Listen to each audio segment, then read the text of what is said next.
नमस्कार, मैं doctor Gajendra Gupta BBD government college Chimanpura Shahpura से बोल रहा हूँ।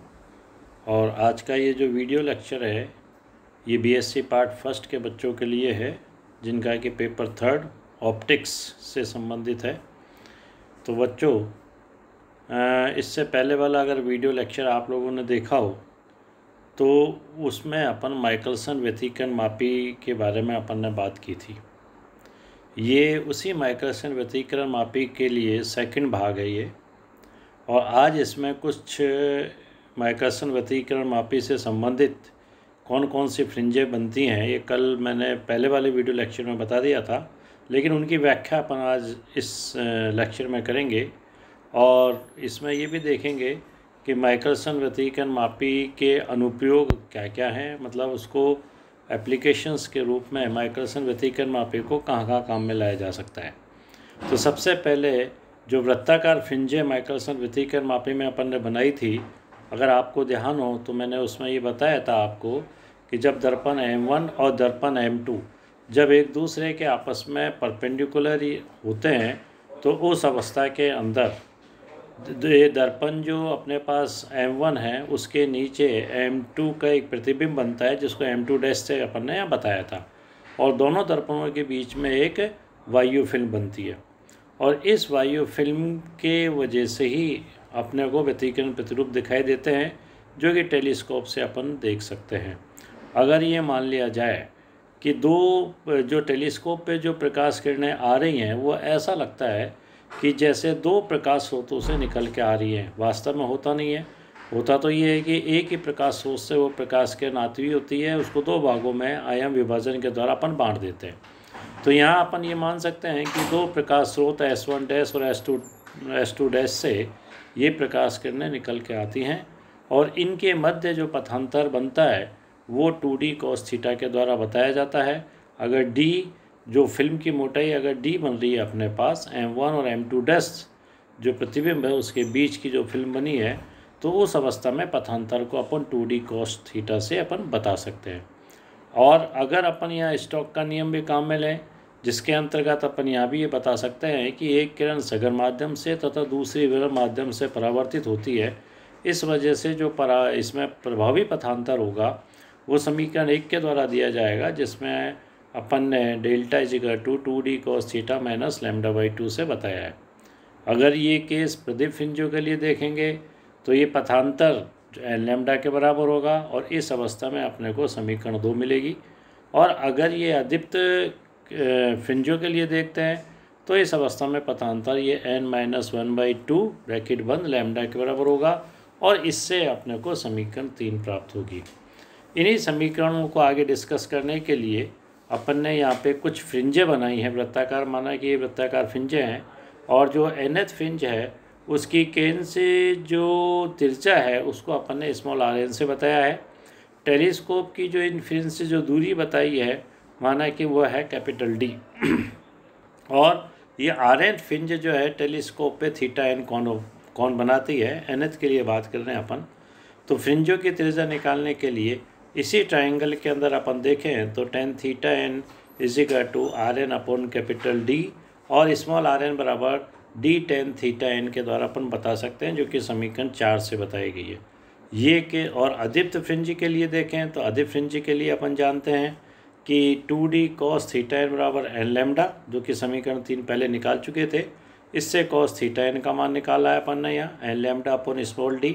और एक ट्रिग्नोमेट्री संबंध होता है जिसमें अपन ये कहते हैं कि tan square theta equal to sec square theta -1 के द्वारा बताते हैं।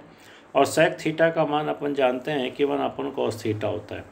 इस वजह से समीकरण 5 tan थीटा के रूप में प्राप्त कर ली जाती है। और इस समीकरण 4 और 5 को अगर अपन काम में लें तो अपने पास समीकरण 6 मिलती है, जो कि अदीप्त फ्रिंज की त्रिज्या के बारे में बात करती है, उसको बताते हैं। इसी तरह से प्रदीप्त फ्रिंजों के केस को अगर कंसिडर करें तो अपन समीकरण 7 जो है वो अपने को मिलती है, जो कि प्रदीप्त फ्रिंज की nth फ्रिंज जो होती है उसके त्रिज्या के बारे में बताती है। ये तो थी इनकी त्रिज्याओं के बारे में। अब माइकलसन व्यतिकरण मापी को बच्चों कौन कौन से इसका उपयोग कहाँ कर सकते हैं, या माइकलसन व्यतिकरण मापी को कहाँ उपयोग में ला सकते हैं। तो ज़्यादातर जो उपयोग पूछा जाता है वो ये बताया जाता है कि एक वर्णीय प्रकाश के तरंग दैर्घ्य ज्ञात करना। जो फर्स्ट मैंने यहाँ बताया है कि कोई भी एक वर्णीय प्रकाश स्रोत है, माइकलसन व्यतिकरण मापी की सहायता से उसकी तरंग दैर्घ्य कैसे ज्ञात करेंगे। तो उसको ज्ञात करने के लिए सबसे पहले अपन ऐसी व्यवस्था करेंगे कि माइकलसन व्यतिकरण मापी में वृत्तीय प्रदीप्त फ्रिंज बने अपन, और वृत्तीय प्रदीप्त फ्रिंज बनाने के बाद केंद्रीय फ्रिंज को अपन देखेंगे। केंद्रीय फ्रिंज के लिए पहले वाला फिगर अपन देखें तो अपन केंद्रीय फ्रिंज तब मिल सकती है जब थीटा का मान 0 होता है। इस अवस्था में कॉस थीटा का मान 1 आ जाएगा। इसलिए जो समीकरण है अपने पास प्रदीप्त के लिए वो समीकरण 8 बन जाएगी, और इसी तरह जो अदीप्त के लिए वो समीकरण 9 प्राप्त होगी। अब अगर अपन ये कहें कि यदि किसी दर्पण M1 को अपन ऊपर थोड़ा x दूरी से अगर सरकाते हैं और केंद्र पर मान लो उसको सरकाने के दौरान कैपिटल N के रूप में फ्रिंजें अपने को प्राप्त होती हैं, तो इस अवस्था में अपन जो है समीकरण 10 रख सकते हैं कि d की जगह तो आ जाएगा d + x, और इधर स्मॉल n की जगह आ जाएगा small n plus capital L lambda. तो समीकरण 10 आ गई। समीकरण 10 में से समीकरण 9 को अगर सब्ट्रैक्ट कर देंगे अपन तो बच्चों अपने पास मिलेगा 2x बराबर कैपिटल N लैम्डा, और lambda is equal to 2x upon capital N, जो समीकरण 11 जिसको अपन बता सकते हैं। तो इससे दर्पण M1 को सरका के दूरी x ज्ञात कर ली जाती है, और कितनी फ्रिंजें केंद्र पे बन रही हैं उनकी संख्या ज्ञात कर ली जाती है। उनका मान अगर रख दें इस समीकरण 11 के अंदर तो जो प्रकाश स्रोत अपन व्यतिकरण मापी में इसमें माइकलसन में काम में ले रहे हैं उसका ही वेवलेंथ अपन निकाल सकते हैं। तो ये एक एप्लीकेशन ये हो गई। दूसरी एप्लीकेशन ये है कि दो निकटवर्ती स्पेक्ट्रमी रेखाओं की तरंग दैर्घ्य ज्ञात करना। अगर आपने कभी डार्क रूम में अगर आपने काम किया हो तो जो सोडियम लैंप है उसकी भी जो है दो तरंग दैर्घ्य होती है एक्चुअली में। एक का मान होता है 5890 एंगस्ट्रॉम, दूसरे का होता है 5896 एंगस्ट्रॉम, और दोनों के बीच में जो डिफरेंस आता है उसको अपन कह सकते हैं कि 6 एंगस्ट्रॉम का डिफरेंस आता है, जो कि बहुत कम डिफरेंस आता है क्योंकि एंगस्ट्रॉम अपन जानते हैं 1 एंगस्ट्रॉम बराबर 10⁻⁻10 मीटर होता है। तो इतना कम डिफरेंस होता है। तो इस डिफरेंस को भी अपन माइकलसन व्यतिकरण मापी की सहायता से निकाल सकते हैं, और उसके लिए वही सबसे पहले वृत्ताकार फ्रिंजें बनाई जाती है। अगर एक वेवलेंथ से वृत्ताकार फ्रिंज बनती है, दूसरी वेवलेंथ से भी वृत्ताकार फ्रिंज बनती है, तो एक ऐसी स्थिति प्राप्त कर लेते हैं अपन इसमें जो अपने को स्पष्ट और चमकदार वृत्ताकार फ्रिंज मिले। और ये तभी मिल सकती है जबकि दोनों वृत्ताकार फ्रिंजें मतलब दोनों तरंग दैर्घ्यों से बनने वाली वृत्ताकार फ्रिंजें एक दूसरे के संपाती हो जाए।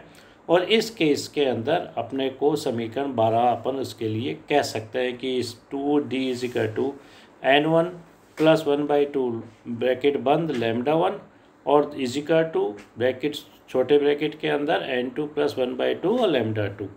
तो ये N1 क्रम संख्या है, λ1 के कारण बनने वाली nth जो भी फ्रिंज ली है अपन ने, और λ2 के संगत जो है वो N2 को बता रहा है।